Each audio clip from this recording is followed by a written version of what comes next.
This was Burry's portfolio in Q4 2024, heavily weighted towards Chinese tech giants like Alibaba, Baidu, and JD.com, along with defensive and value stocks in healthcare and consumer staples.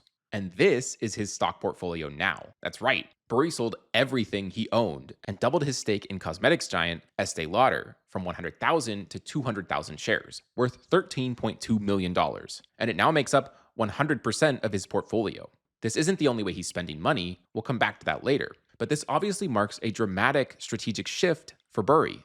And it may come as a surprising move, especially considering that Estee Lauder has not been doing well. The cosmetics company's stock price has fallen by over 80% from its 2021 highs. But Burry is known for his contrarian investment style, going against the crowd and seeking alpha in undervalued and overlooked companies he thinks can bounce back. But that's a big bet, considering how bad things look for Estee Lauder right now. The company reported a 10% drop in net sales in this year's first quarter. And that's not all. Their operating margins are shrinking, cash flow is down, and earnings have been cut in half. Much of that poor performance comes from a weakening consumer market, particularly in Asia. Estee Lauder relies on the Asia-Pacific market for 31% of their revenue, and they got hit hard by the recent economic crisis in China. This has led to multiple ratings downgrades by analysts on Wall Street, reflecting a pessimistic outlook for the company. So everyone seems to hate the stock, but that's exactly when Michael Burry doubles down.